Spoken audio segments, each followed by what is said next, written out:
1970 Dodge Charger RT 440 Magnum automatic transmission. 1969 Dodge Charger 440 automatic transmission. Graveyard Motors is open for business. That's right, folks. Honest Mark coming at you here from beautiful sunny downtown Springfield, Oregon, letting you know we are officially open for business. I have partnered with Cottage Grove Chrysler, and together are bringing you this wide variety of Mopar. You got a Mopar you want to sell, you call Honest Mark. You got one you want to buy, Cuda, Challenger, Charger, Roadrunner, whatever it is, you call me up, I'll find the one for you.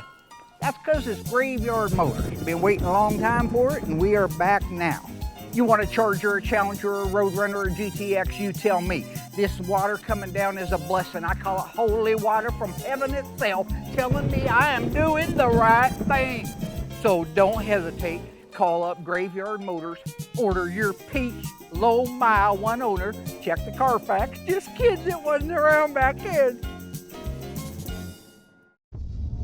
Beneath the fog, behind the rust, sometimes they come back.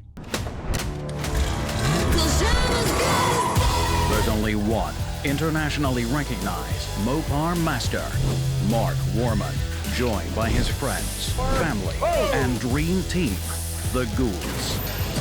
Nobody wants to take on the stuff that we take on. Reviving the past, 100% untouched survivor. resurrecting the icons of American muscle, We are the Shaolin priests of Mopar. uncovering stories, It's the baddest car we have here. and restoring dreams, The most iconic muscle car on the planet. putting cars back where they belong. On the road. Here we go. Beyond a passion, Oh, that's wild. one man's obsession with Mopar perfection. This is Graveyard Carz. One of the very first cars I bought so far for Graveyard Motors is this 1970 Cuda. This is an original 1970 Cuda 446 barrel automatic transmission, one of 853 made. It's loaded with good stuff. It's an axle package car, 355 gears, AM8 track. It's got the rally instrument cluster. It's got the standard white seat like we just did in Cindy D'Agostino's car. Most importantly, it's FC7 in violet, so it's a good car. The car has a great history to it. There's a photo I've got of that car in 1972 with the graduating class from a military school standing around it. It is the neatest picture. I love that kind of history. The whole town knows about this car, where it came from. That car's worth around 40 to 50 grand the way it sits right now. Now, this car sat in a barn in Michigan for many decades, and it was not well protected. And as a result of that, we have a seized up engine. If it turns out that the engine is not savable, take that number of, say, 40 to 50 grand and make it 20 to 30 grand because it doesn't have the original engine. So I've got Doug and Marty disassembling and finding out where is the stuck point. Is it up high in the valve train? Is it in the cylinder heads? Is it down below the deck? Is it the pistons in the cylinders? Is it the crankshaft? This car looks like it was not well protected, and we're gonna find out. Definitely been rodents in here by the looks of those wires. Rodents? Yeah, there's teeth marks all over them. They've all been chewed in half, huh? Oh, it's coming off in one piece. When we first got the car in, I did have Doug take a breaker bar out there to it and try to at least see if it would move or budge. It's very important that an engine turns over and rotates. It's not all there, though. Well, I got 90% of it. Looking at it, it looked like it was drug up off the bottom of a riverbed, so I really had no hope that it would turn over, and it didn't. At this point, what I'm hoping to do is continually take parts off of the engine to a point where we can get the assembly to rotate. We can take a look at the valley and make sure it's not freeze cracked, things like that, so that I can describe it accurately when I go to sell it. Because if I tell you something's rebuildable, it needs to be rebuildable. Because I stand behind all of my sales. If I sell you a car and it isn't what I said, I'll give you your check right back and pay shipping both ways. I don't play games. I'm here to sell the cars and make people happy, make sure that they know what they're buying and that it truly is what they're buying. Some critter's been in there, stoking away for winter snacks. Oh. I'm not sure what kind of nuts those are. My guess is It's been parked in a bad environment for a long time with rodents all over this thing, nesting throughout the car, relieving themselves at will. That's why things like the valve covers are rusted completely out.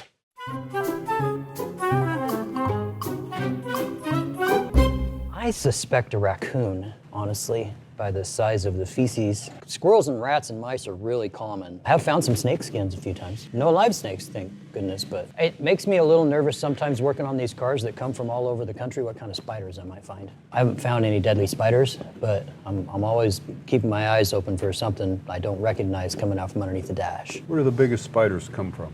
Probably Midwestern tarantulas. Their legs are bigger than the big spiders we have here in Oregon. Okay, here's our plan now, Marty. Okay. I'm getting some bigger tools.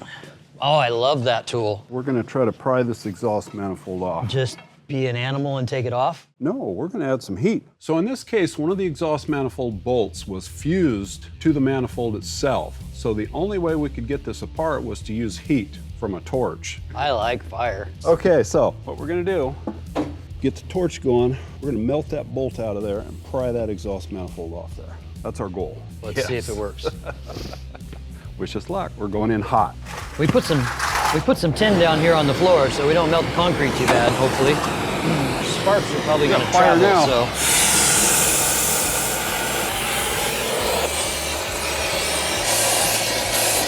Got a pry bar ready, Marty?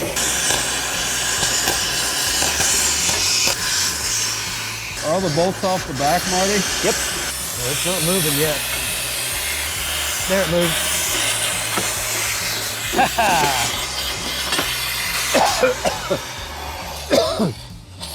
I gotta stop smoking. Ooh, I got it. Thank you, Marty. Nice. Yeah. That's one way to get a manifold off. Where's the marshmallows at? So you notice Mark isn't here to enjoy the aroma of all of the burning rat urine that's coming out of this engine as we're heating it up. I guess he's working with Josh in the metal shop right now. That's real convenient, isn't it? All right. The operation was a success. I'm impressed. I wasn't sure that was gonna work. Okay, so we got your side opened up. Now, let's see how my side goes, right? Here we go. See if mine will pop off there. Sweet. 2 for 2. Look at that. I love it. I love it when something actually happens, right? Yeah, that was nice. When a plan comes together.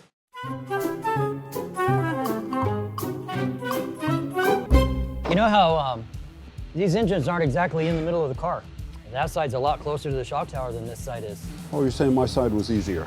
No. What was? Well, yeah, your side definitely was easier, It's the steering box. The steering box causes the engine to have to shove over to the right. Right. A couple inches. But my manifold won't clear the studs on the side of the head. Ah. We're gonna have to lean the motor about 1/4 of an inch to get that manifold off of the studs so that we can get to the head bolts, because the head bolts are right underneath that exhaust manifold. That is correct. Thank you, Marty, for that. Okay, another valve cover off. Look at that. It's all in one piece. I don't think we can salvage this one. More junk. Today, Josh is going to be installing the firewall and upper cowl panel on a 1970 Cuda. This is originally a 383 4-speed car. We've featured it in past seasons several different times as we go through all the different metalwork. It's just such a large project that we wanted to be able to share with the audience exactly some of the steps that we've had to do on this car and how to do them. So just to set up a quick reminder on what car this is, Doug and I a few years ago had found a Cuda in the Craigslist ad online, and it was in Eugene, so we went over and checked it out, and that's the car, the one that we bought and drug back. Now, when we got this car, it was really rusty. As I had mentioned, we did a lot of metal work. We've shared a lot of it with you. Last season, we replaced the main floor step wells, under seat pan. I think at that time, Josh showed everybody how the POR15 works. We had thought the right frame rail in the rear was okay originally, but it was buckled at some point and straightened out, and they can lose their integrity. So we very carefully had him dissect that rail out of there and install the new one without affecting those other panels. But that kind of catches us up to where we are now. So now that we have the car structurally sound with those panels replaced, we can take out the firewall and the upper cowl panel, which need to be replaced. We have a slight advantage over the way the factory did it, in that we're only doing one car, right? We're not doing a million cars. Originally, those panels in between the upper cowl panel and the firewall had very little paint on them, and that's why I like this one rusted out. We have the advantage of going through there and scuffing it and painting it and jamming it all pretty. Yeah, it's not OEM, but it's nice and it's gonna last. So before we married the two panels together, we had Will mix up the FJ6, jam all the parts, get them ready, and now it's back out, and that's where we're at right now with Josh. So right now I'm throwing some screws in our upper cowl and firewall. This is gonna go ahead and set it in place. I've already done a pre-fit, and now that I've pre-fit it, I'll go ahead and weld them together before installing them in the car.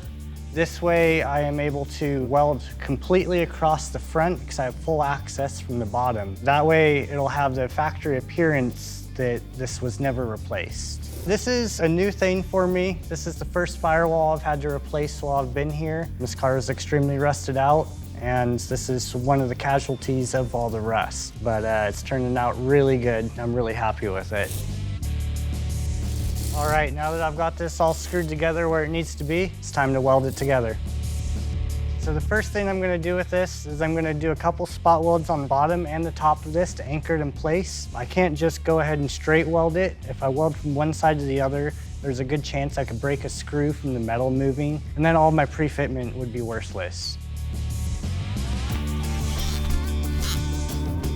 Now, if you go back and you look at any old footage of the manufacturing plants for these cars, they had big spot welders, not like the stuff we have. Stuff that we have works great, but it's designed for repair. It's not designed to be building cars. When you have a spot welder that's designed to be building a car and a million just like it, it's a huge piece of equipment that can get anywhere. It has long tongs that can reach anywhere. What we have to do, because we have the advantage of those panels being off, we can duplicate all those spot welds just like it, same effect, just not the exact same process. So we can go through now very carefully and put all of the factory spot welds in all the factory locations so you'd never know somebody was there. All right, now that's all welded, time to get it installed. So what you're looking at right here is the replacement new firewall from about here down. Well, what you can see is this lip all the way down to here. This is all brand new. The upper cowl panel is his original upper cowl panel, but has patches in it in different areas because it did have rust. Some of these pieces along here are even new. He had to metal finish them off so that when we were finished with it, we still had his original numbers, his original panel, but it would have all the rust repaired on it and it would go on and fit like it's supposed to. Now, when you saw us do the catalog Cuda, the 71 Hemi Cuda, that one was different because we weren't preserving anything on it except for the inner structure for the roof. This one, we had a lot of metal that we did want to, even though it looks like we're doing a ton, we still had a lot we wanted to preserve. So this kind of threads together more like a puzzle, and that's why I want to show you this. Firewall, new. Upper cowl panel, original. But these two normally, like on the catalog Cuda, we put this on, then we put this on. We did it in stages, stacking, layering, like building a house. In this case, I wanted to be able to preserve, if we can, the original spot weld look. These were spot welded across here from the factory. If you go out back and you look at any of the cars, you'll see that these are factory spot welded. So now when you're done, you have all the factory spot welds in the factory locations. This whole look through here is factory. That's a beautiful look when you can obtain that, but the only way you can do it is by having the upper cowl panel and the firewall done at the same time, not on the car, because you could never get around it with the pinch weld, like you can right here. The spot welder wouldn't get those areas. They're not accessible. If you turn to the side, you can see where he's going to be doing some welding, but this can't be welded yet for the simple fact the only area that this welds into is the cowl side panel or the hinge area. So he has the provisions there for it. You see a lot of scratching. That's because he's pre-fit this thing about 50 times. He's been bugging me to get this done so he can put the car together. Flip it around. Again, look at the nice look for the factory spot welds that you wouldn't get with a MIG welder. These are just really well done. You can see it's pulled the metal in all these areas. That's what a spot welder does. That's how you can tell it hasn't just been welded and ground down. Again, something important to point out, we still have his original cowl panel, so his numbers are there. But because these two were separated at one point, we were able to get in here and do all the jam work. So Will has it painted the sassy grass green inside here. The bottom side of this panel, yeah, it's not OEM, but it'll never rust, I promise you that. So overall, what you're looking at is a complete firewall and upper cowl panel that needs to be grafted onto the car. And there are so many intricate intersecting points when you put an assembly like this in where you still have original aprons and you still have original cowl side panels that I wanted to show you exactly how that threads into place, and then I can cut him loose and get that welded up. Now the firewall and upper cowl panel. They're gonna come over here. It's gonna take two guys. I'm probably gonna end up helping him at this point if Wills doesn't have time. It's gotta go up in the air and it's gotta come down. As a unit, it has to be woven in between the inner fender and the cowl side panel. It's gonna weave down, come down through here, wrap around this thing. That's where all those spots are I was showing you that needed to be welded are. This is the most difficult way of doing one, but when you're done, it's also the least obvious way of doing one, the less footprint that we were ever there. See, normally, like I said, on the catalog Cuda, these were all new. New front frame rails, new AMD inner fenders, new radiator support, new everything. So at that point, you can put the cowl in, get it all in place, do all your spot welding, and then move forward. In this case, these are great established values. They're good original parts. We're gonna try to do the old bewitch trick where you pull the tablecloth out and leave everything sitting there. We're doing the reverse. We're gonna take the upper cowl panel and the firewall, and we're gonna slide them into here. The intersecting points are here. Some of it will also be MIG welded.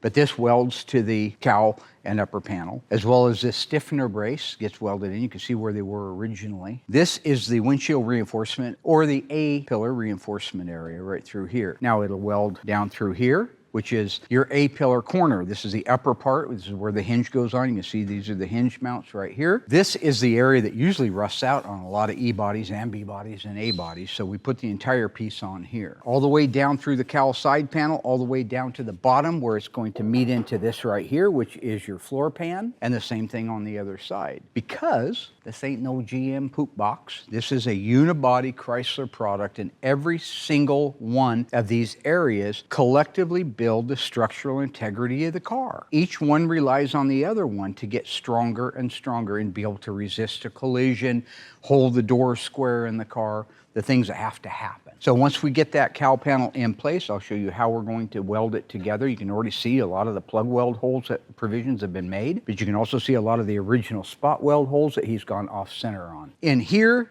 to hold this thing established before he cut the original cowl side panel out, you see he's welded in this angle iron brace. It goes from A-pillar to A-pillar. It's exactly in place and welded while the cowl is in it. You don't want these things collapsing a little bit or going out, because then you would have to remeasure, rehang everything to be able to move forward. In this case, we know what we had in the way of an established value. So we're gonna run it over there. We're gonna put the cowl panel in it, get it welded into place. At that point, he can move forward with fitting doors and fenders, doing final welding on wheelhouses and quarter panels. So I will go get him and we'll get her done.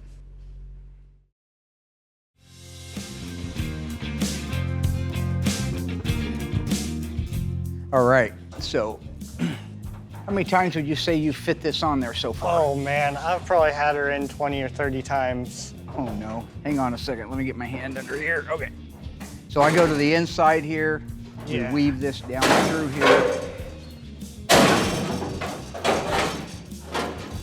Oh, look at that, just falling together. And you got your alignment holes falling in? Yeah. Boy, that sure fit nice, good job. Oh, thank you very much. So you go ahead and set your screws there. All right. So what he'll end up doing is getting this thing screwed into place with the holes that he's already got. And then once that's in place, he'll use some clamps to pull the metal nice and tight, and that's when he'll start welding. But this is the proper way to do one of these. This is what it's supposed to look like. That's how it goes in. All right, thank you, sir. Sure like these square heads a lot better. Oh, me too. They don't strip out very much. And one thing, folks, you can go too much with these when you're using an electric tool. These guys are professionals. You could run it in so far that you strip it out. They're just sheet metal screws. Then you got to make a new hole because it won't hold. So if you just hear me just barely letting it ratchet at the end, that's because I don't want to strip it out. Okay, so we've got it screwed into place. Are you going to use vice grips on the side here? Yeah, I'll use vice grips on the side, and then I still got a couple screws along the bottom that'll hold that in place. All right, so what I'll do is if you want to go ahead and put a clamp on this one, and one on your side, then you won't need me out here babysitting you anymore. Yeah, sounds good. Not that he really needed me because I don't even know what I'm doing. I just look good on camera. Isn't that right? Oh yeah. I mean, you know what you're doing. You've taught me a lot already. Ah, you just saying that. Sure, I'm a metal craftsman. Well, yeah, I'm a metal craftsman. Here's a vice grip for that side. Thank you, sir. Now, these guys are light years ahead of me. Maybe I teach them one thing, they teach me 10, so it works out pretty good. At the end of the day, it's a good team, right? Hey, we're a team.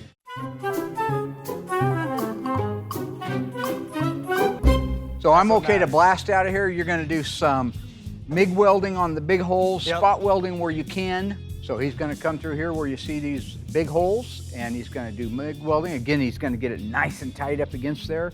And then once it rounds this panel here where the upper cowl panel meets the cowl side panel, he'll spot weld all the way through here, and then he will call me back out. He won't need to, but you can go ahead and put in your baffles. Okay. And now once you have your baffles in place and you have, of course, what you're saying, you're gonna start moving towards the back, which is putting the quarter panel on, right? Okay. Yes. Wheelhouse, fitting it to the wheelhouse, all that. Yep. And the only reason he hasn't done that yet is because he has to have the door in space where it belongs. And to do that, you have to have the fender in space. And to have the fenders in space where they belong, you gotta have a cowl panel in place. Oh, yeah. So we did it a little bit unorthodox, but this is so much better repair than if you just panel for panel for panel. Because right now you'd never know that we put a cowl panel or a firewall on this car. No, I mean, I've got her looking as factory as possible. So I am going to leave you with that, my friend. Sounds good. Thank you for your And I'll help. be I back. always appreciate it. You're welcome. Kind of stuff we do.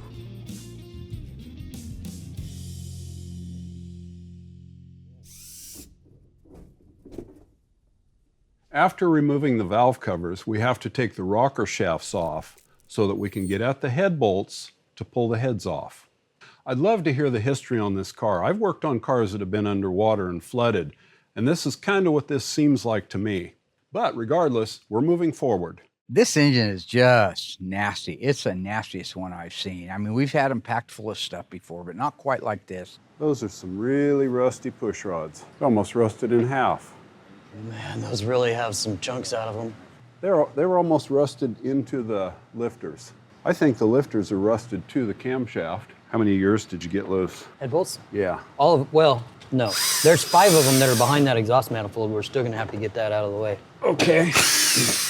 There are things that are crucial. That block is crucial. The pistons, I don't care. The crank, I don't care. All replaceable stuff. That block's gotta be good. Is that the exhaust falling off? Yeah. Nice.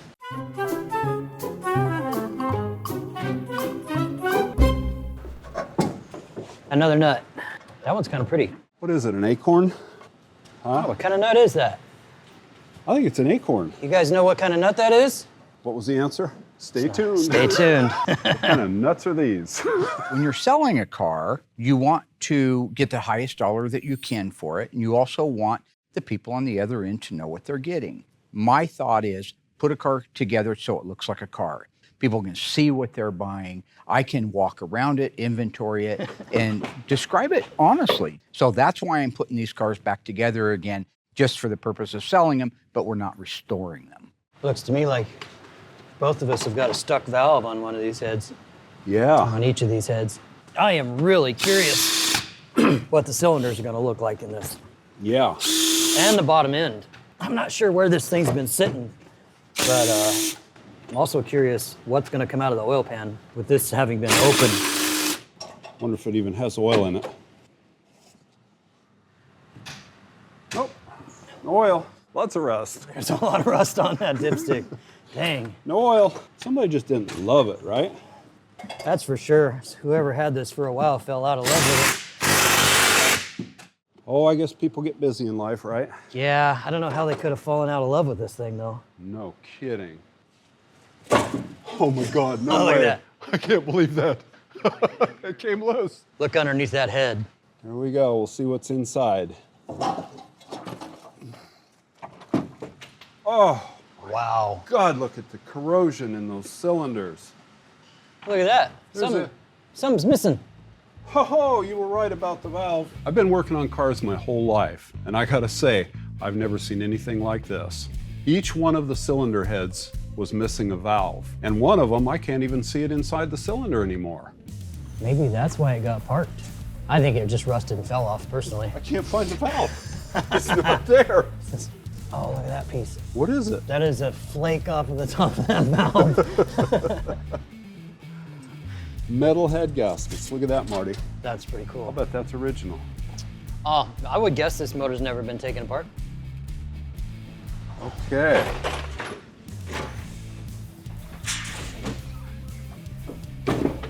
Sorry, Mark. I broke it. Man, those spark plug wires are tougher than you'd think. Yeah, they are. Not too tough for a squirrel, right? Nope. Coming up, Dougie and Marty are going nuts to save this 440 6-barrel engine. There's a lot of rust in there too. Meanwhile, in metal, Josh continues to forge ahead on a different 1970 Cuda, while the team battles the ravages of rust on 2 different 70 Cudas. Mark wonders if the investment car he's been banking on is going to pay off. If I didn't know about a block, I wouldn't pay for a numbers car. All right, so today, getting ready to weld the firewall in. You saw me and Mark throw it in yesterday. It went extremely smooth. A lot of that looks really easy because I've taken so long to pre-fit this, move all the metal that needed to be moved so it fit just how it needs to fit. Now I'm gonna throw a couple extra clamps on there, get the metal nice and tight for my MIG welds. Then after we get her anchored in place with the MIG welds, we'll go ahead and get her spot welded in. So time to get to it. All right, after this, there's no going back. She's gonna be in place.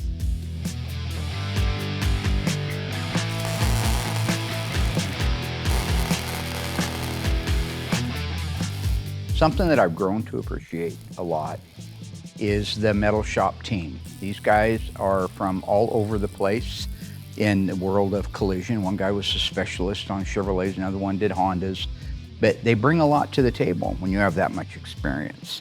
I still learn things today, ways to get things done that are the path of least resistance and the best end result. That's what you see when you see all of these guys working on a car together.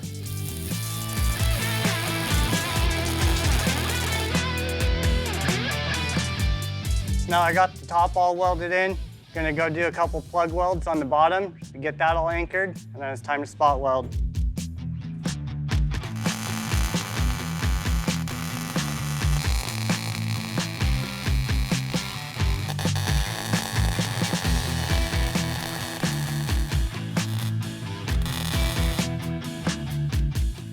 Oh, that went perfect. Now that it's all in place, not gonna move anywhere, time to go ahead and spot weld this thing in.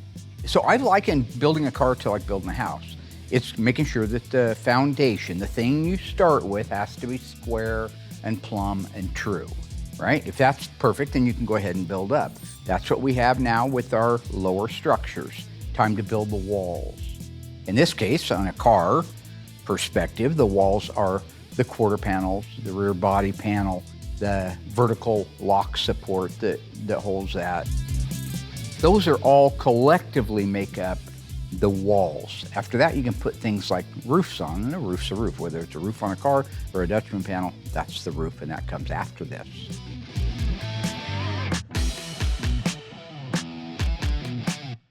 The quarter panels have been on back order for the 70 and 71 Cudas. So what you see Josh doing now is converting the 72 to 74, which is available and we have in stock, over to be a 70-71 style. And the only difference between them is the side marker. So what we do is go out back, cut out an old quarter panel that we know we're going to replace the whole thing on, cut that out and graft it, metal finish it off nicely on the quarter.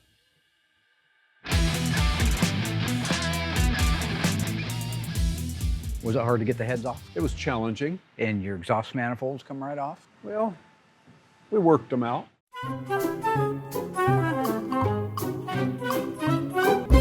Oh, looks like a lot of caca in there. There's a lot of rust in there too. Yes. Good grief. God dang. I've seen some bad ones, but I don't know if I've seen one that bad before. You think that's pretty bad? You think that's pretty bad? Where are the heads, by the way? Yeah. Yeah, check these out. This is pretty cool, Mark. This is pretty cool. Check this out. We got holes. It's got holes in the head. That's crazy, huh? Where's the valve? Where's the piece? You got two of them out. Well, Marty got one, but I didn't. I didn't get so lucky. My valve was gone, missing in action. Well, MIA. what head am I looking at? This is passenger, that is driver. So it was the number 3 cylinder? Yep. What we're looking at, folks, there is it would appear that at some point, perhaps a broken timing chain, we're going to find out shortly, something sent the valve careening. Can I use that word, careening? Yeah. Into the piston. Beat the hell out of the top of the piston, but didn't break it, broke the valve, and then after that, it continued to run, and it disappeared. Dissolved. Yeah. Well, there may have been a remnant of it left in the cylinder, not after 40 years of this. You need some carbon?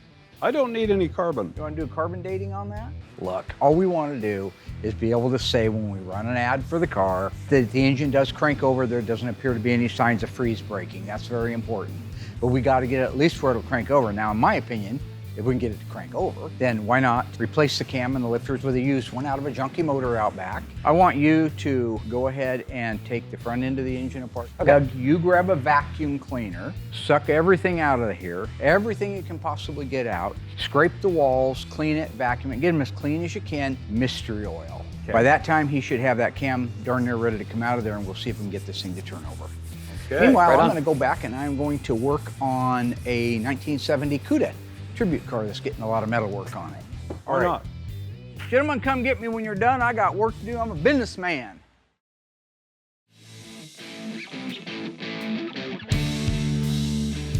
I definitely think the reason for a spot welder at the manufacturing level was the best penetration of metal, so it was the strongest, but it was clean. And that's what you can appreciate when you look at this car and you see the cowl panels as they're married together. Look at how sanitary all of the low spots that are supposed to be there from spot welding are there. You don't fill those. You go out and look at a factory car that's welded up, they're all full of that ripple look. That's factory, but it's clean, it's sanitary. Standing back and looking at it, you can appreciate why the manufacturer did it the way they did it and why we're trying our best to emulate what the manufacturer did.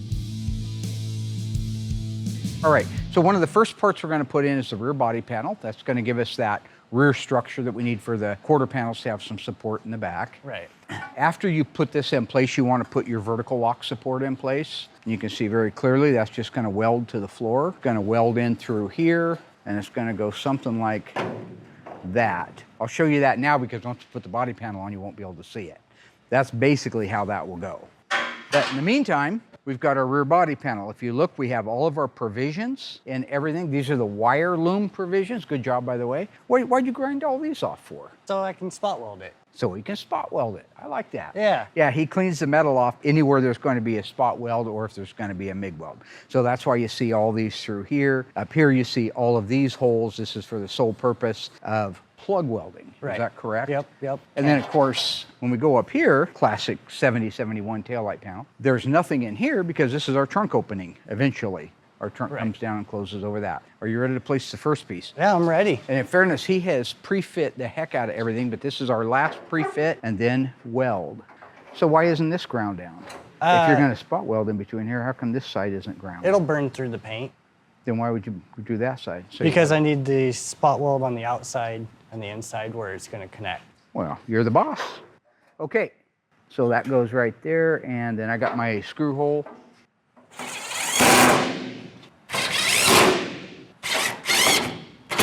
Okay, so that gives us our rear structure from the standpoint of the quarter panel supports. This is the vertical lock support, so the trunk latch goes right here, in case you're wondering. That's what's gonna grab this up here. Okay, so with that, he's gonna install the vertical lock support.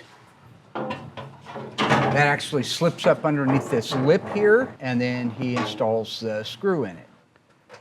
Okay, so he has the vertical support in place. He's not gonna weld it down. I think he's just gonna screw it down so we have a little strength right now. Again, our goal is gonna be to pre-fit all the sheet metal for the last time, and if it's pre-fit right, take off what you need to so you can begin the final weld. Is that correct? He's the best. Perfect. We're ready to do the quarter panel. Front's gotta go on first, folks. Gotta lap around that front corner and through the belt line. There's an area there where there's a tab. Okay, I'm looking good so far here. Good. And that's perfect.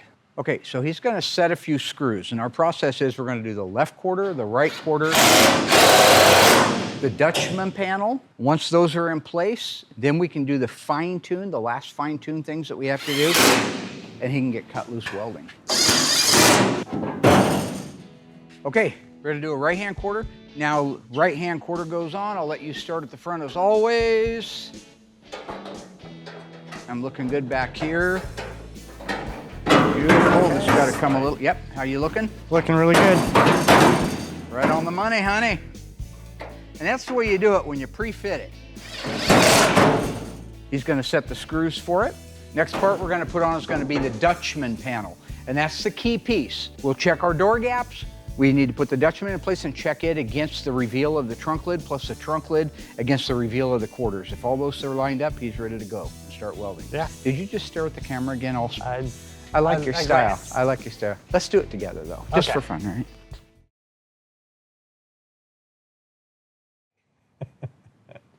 That was good. All right, let's put a Dutchman panel on. All right. Okay, so this is gonna be the Dutchman. He's gonna pass it through to me. We can't close the trunk lid right now.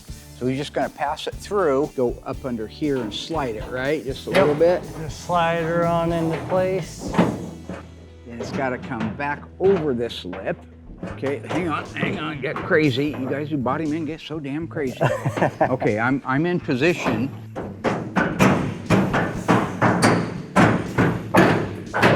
Beautiful. So it had a nice fit on your first pre-fit, a real good dish to it? Yep. Fantastic. Okay. So once I get that clamped into place, we'll have nice tight gaps, get these quarter panels sucked in the rest of the way, and they'll be ready to weld. Okay, so basically where we're at right now is he can run his screws and his clamps back into place. Once they're in place, you get the lines where you want them. I will come over and we'll do a final sign off on it. We'll check the door to quarter gap, Dutchman to trunk gap, side to side trunk opening gaps. And if those are all good, I believe at that point we can go ahead and weld it up. And then all that's left is a roof skin and this can go over to mud. Yep, it'll be all done. I'll be in my office torturing people. Oh, sounds good. Thank you. Thank you for your help. You bet. Here we go. We're going in.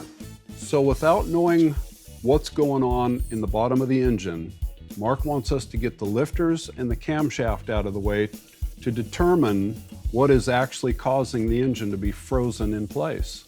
I have no hope that we're even going to be able to turn this engine over until we rip it completely apart. You ever do this, Marty? Vacuum out your engine? I don't think that I've ever actually had to do that to any of my engines. This looks like the remains of a campfire. It does. Get as much of that out of there as you can, because I want to soak that with some penetrating fluid and see if I can get any of those lifters to come loose. That cam is not going to come out of there if we don't get those lifters to move. Man, that piston is all the way down, and it was practically full of that white fluff. How we looking? It's in there. Okay. What are we going to put in there? Some magic oil? Magic oil. Magic oil. I'm going to put some of this on the lifters. Okay, I'm going to add a little bit right here. Pour in some of this miraculous, marvelous, mysterious oil. Made a mess. It's full? It's full. Perfect. And people talk about stuck lifters, right? Yeah, Stuck those lifters. are stuck, all Yeah. right. Oh, no! Look at that. This always happens when I say it can't be done. Well, there's only 15 more.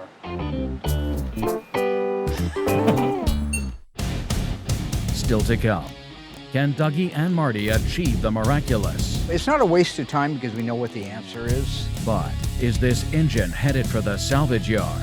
At this point, I just need to sell it and tell him what we got. Will Mark recoup the costs of his investment when a numbers matching Mopar may be dead on arrival? If I didn't know about a block being rebuildable or savable, I wouldn't pay for a numbers car. Find out when Graveyard Carz returns.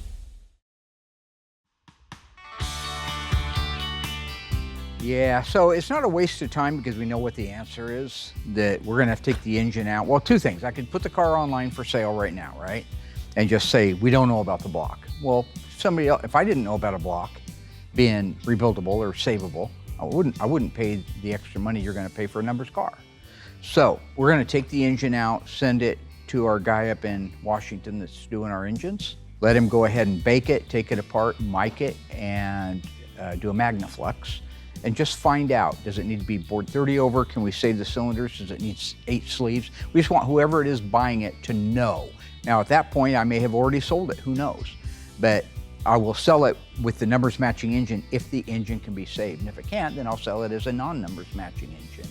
But either way, at least now we can give the honest answer to whoever's gonna buy it. So it wasn't a complete waste of time. Take a bow, you guys did good. Bow? Sure, there you go, yeah. Thank you. Go ahead and clean the mess up. You can take that out to the rack, get the engine out of it. We'll call our guy up north and see if we can't get that engine rebuilt. So our 70 Cuda, he now has all of the back sheet metal on it and is ready for me to sign off so that he can do his welding. He's doing some final adjustments on the hood, so I can sign off on that in a minute. I just saw a couple of things earlier. But I wanted to show you what I come out here and look for to make sure he is okay to do the welding on it. I walk up to a car like this, and I eyeballs it. I get my eyes on it. I walk around. I make sure that my reveal from the bumper to the rear body panel is the same from side to side. And it is, which is better than the factory ever did, by the way. This, by the way, isn't the final bumper that we'll be using, but it is an original bumper. We wanted to make sure that we had the fit to an original bumper. Although the AMD bumpers are beautiful, I still like to fit everything to an original part just for the fitting purposes. How does it fit against the trunk lid? We have the trunk lid in place. How's our line? Our line is great. Let's look at the bottom, the other portion, this crazy valance panel. How does it fit coming this way? How does it fit going that way? It should have a datum plane where it just comes up in here like that right there and ends in the bottom of that bumper. That's the way it's supposed to be shaped. So when I stand back and you guys take a look at that, everything is symmetrical. The valance to the bumper, to the rear body panel, to the trunk lid, so I know it's good. However, what if he compromised how the quarter panels fit on the car and we don't have good door gaps, or the back window, or the Dutchman? Those are the things I have to look at. So yes, I'm good on the back end of the car. Side to side, this is a good gap. They may have to use a little bit of filler in there. It doesn't show on TV, but I can see there's just like maybe a 0.5 millimeter here and there that would need to be cleaned up, but that's what they do in mud. There's plenty of room to do that. Same thing on this side. I've got a good line from side to side, so that tells me that quarter panel is matching up with that trunk lid very nicely. Now we can kick it over to the mudroom. We won't have any complaints from them because all of this work has been done. So originally my plan was just to send the engine out to the machine shop, let them bake it alive and get everything freed up. But I know for a fact I'm not gonna build the engine myself. I don't want to. If I sell the car to somebody and they want me to restore the car, that's a different story. But at this point, I just need to sell it and tell them what we got. So we need the pistons out. So I decided we would get the engine out of the car, put it on a stand. I cut Dougie loose with a drill bit and we began drilling the pistons. And then you could collapse the piston down on the wrist pin, get the shards out of there and free it up. We did get it all cleaned up, numbers matching engine, no cracks in it anywhere. 3 of the cylinders probably will need a sleeve. The rest of them look like they would bore 30 or 60 thousandths and be fine. So now I can at least say you've got a numbers matching engine that's rebuildable. So it was well worth taking the time to do it because now I can advertise a car that reflects exactly what you're buying.